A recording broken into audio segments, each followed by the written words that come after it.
Okay, so this is going to be a talk on the neurobiology of criminality, which is a really broad topic. Today we have myself, Frank Apache, and David Kazmierzak from the Greenwell Conservancy. The Greenwell Conservancy is a youth and families program that focuses on vocational training, vocational skills, green-oriented orientation in youth and families, but we're really wanting to support social justice, environmental justice, and social work, human service. So, and you guys are welcome to look up thegreenwell.org, and there's a whole series of stuff on there in the Institute. But this talk will also be part of that. So I'd like to welcome all of you today. I would like to know a little bit more about your class, because we can speak to many specific issues. We can speak to fairly sophisticated, being familiar with medical school people and talking with psychiatric background, talking with criminologists, talking with trauma people, talking with people who are managing critical incidents, talking with clinicians, talking with beginners who just want to do some help but aren't sure where to begin. I think that to try to get a sense of where you are as a group, what do you as a group, I understand that you come from a wide group of disciplines. Where are you? If some of you would just speak up and say, this is kind of my interest, this is kind of why I'm here, this is what it's about for me, that sort of thing. It would help us to then know how to target it. Because there are things that we will want to cover, but there are also things that we might be able to answer specifically to you. Another way to also do that is a show of hands. How many people have 3 years working with people they consider have criminality?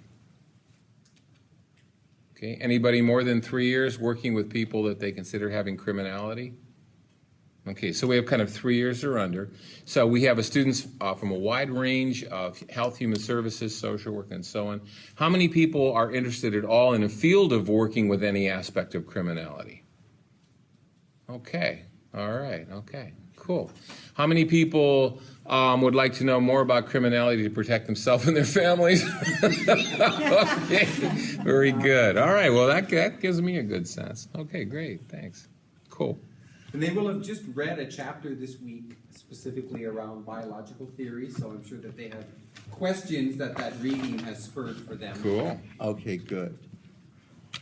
Now, before we get into all of that stuff about theory, I like to get down to the nitty-gritty, really basic stuff, sort of like real life, here now, right now.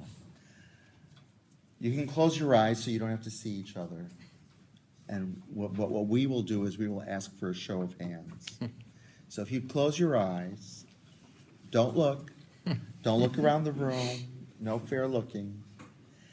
Those of you who have had a thought that you would say was a passing thought of criminality, either some kind of violence, some kind of theft, some kind of harm, some kind of power inequality, just a passing thought, just raise your hand. No looking. Okay, good. And now let's change the focus a little bit. Now let's take it and say, how many of you have actually had the impulse to actually say, you know what, I want to get that sucker?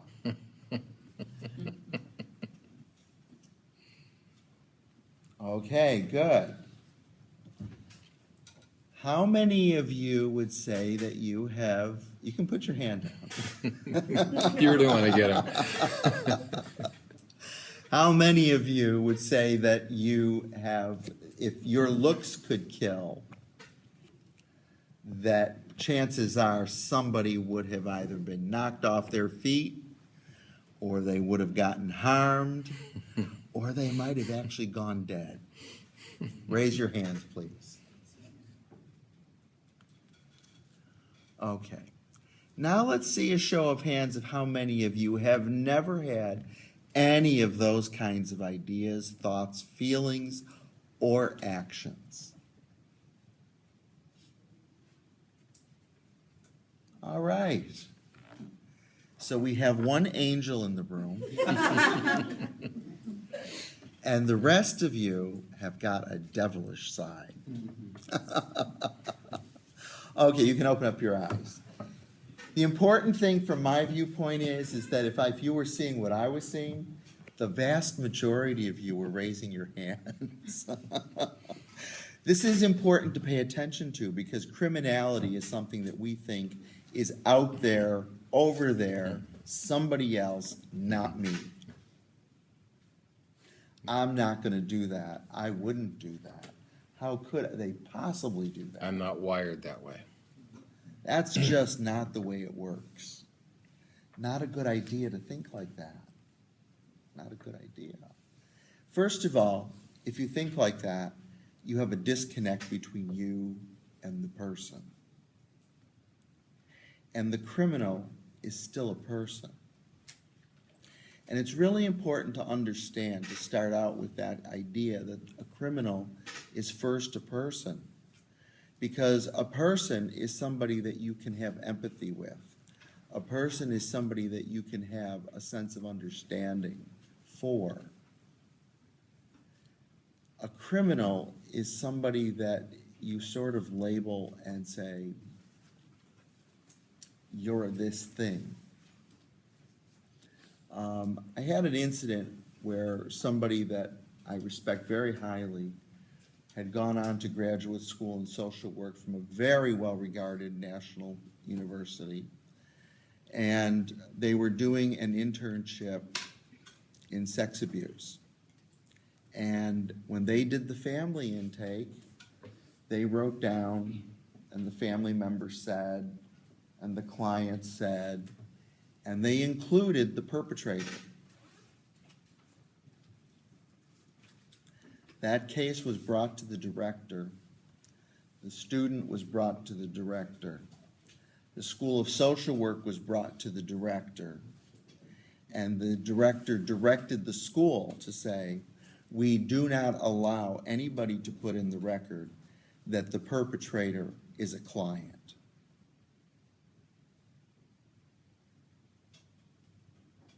That's a serious idea. The perpetrator is not a client. They're a perp. They're a criminal. From their point of view, they were in the viewpoint. This was, by the way, the early 80s. Yeah. This was the early 80s. This really was the equivalent of saying that this person needed to have punishment and they did not need to have treatment. They did not have human rights. What they had was a necessity for punishment, the penal system. This is really important stuff. You may think this is not a big deal. This is a very big deal. When you try to, I worked on a unit that was national murderers, and I guarantee you that our biggest problem is that we could not get staff who did not see their clients as anything other than murderers. They did not have psychopathology. They did not have violence in their own lives. They had not been abused. They had not suffered. They weren't in pain. They were just criminals. I think we can see that also in working with children, for example, in the schools who are bullies. I mean, the truth is, I don't know too many bullies that haven't had the experience of being bullied. I don't know too many, actually. Yeah. In some form or another.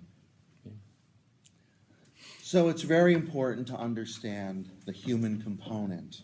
So you can understand the biological theory, and you can say this is what nature is. These are the genes, these are the chromosomes, these are the biologies. The size of the amygdala. This is the brain structure, this is the impulsivity within the nervous system.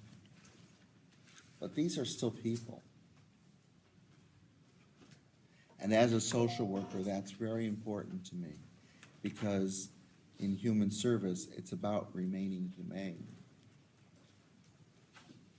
It doesn't mean that you have sympathy for individuals. And there is a huge, huge difference between the idea of sympathy and observant compassion. Big, big difference. David has often talked about the experience in working with criminals where they put up a sign in the cafeteria that said, "Sympathy kills." I think that's an interesting idea. I'd be curious, Dave, if you could talk a little bit about that.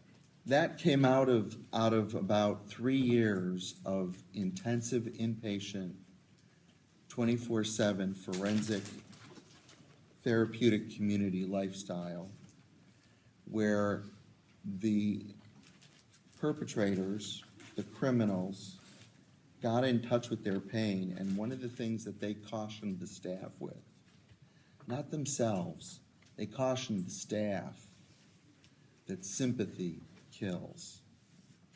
They did not want sympathy. They knew that they could play you for sympathy. They could play that card and they could get through to you. And they would wrap you around their finger. And they knew it. And they understood how to do it really well. Well, and they were saying that it not only can risk you, but also if they were to develop sympathy, it would risk their ability to have predator self-protection. If they allowed themselves to slide into sympathy, they'd be putting themselves at risk in the predator-prey world. But sympathy was not a productive emotion at all. And you know, when you hear that at first, especially a helping person, you think, well, what's wrong with that? I mean, we should all be, sympathetic, And that's very different than compassion. And it's a real different concept. It's really important to think about that, because compassion can really identify with another person and the experience that another person is in without having their own emotional, uncomfortable, pitiful reaction. They can recognize the situation and talk about what it takes to handle that situation as a human being to a human being without a sympathetic emotional response. One is a lot less passionate. Compassion has a lot less sympathetic compassion. One of the things that also came out of that little statement, that sympathy kills, was that there was a block that the entire therapeutic community faced. And it was not one that was won easily, and it was one that had to be won again and again and again individually. And that the win was that the client, who was a murderer, one, for instance, that I'm thinking of is a young fellow, 30 years old, who shot a woman and 2 children in an elevator because they were scared that they were going to get caught for the theft that they were running away from. And they just happened to get into an elevator that had a woman and 2 children in it. And they pulled the gun and they went bang, bang, bang. And what that was all about was that person felt that if they were sympathetic, they would lose the cutting edge instinct, the survival instinct that they operated from.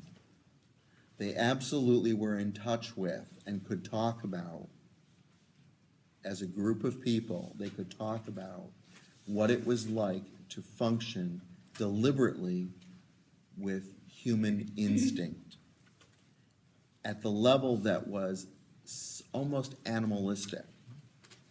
They would describe it as they could feel what was coming around the corner. Smell, sense. They could smell the change in body odor. They could feel the heat difference in the room. They could tell that the nervous system was getting agitated. They could almost feel other people's heartbeat and the rate of it in a room. And the thought that if they were going to make a change and have social responsibility, they would have to give up their sociopathy. They would have to give up their criminality. And that was a fear-producing phenomenon that was unbearable to them, because that was the only way that they knew that they had a guarantee that they would survive. And where does that come from in the brain? Can you Yeah, let's talk to us about that, yeah. the structure Yeah. and Talk about we're that. kind of theoretical Yeah. out there, but kind of- Yeah. And we're passing around a bag of almonds. I've asked if you could take 2 of them, please. Yeah, Don't we're- eat them, hang on to them.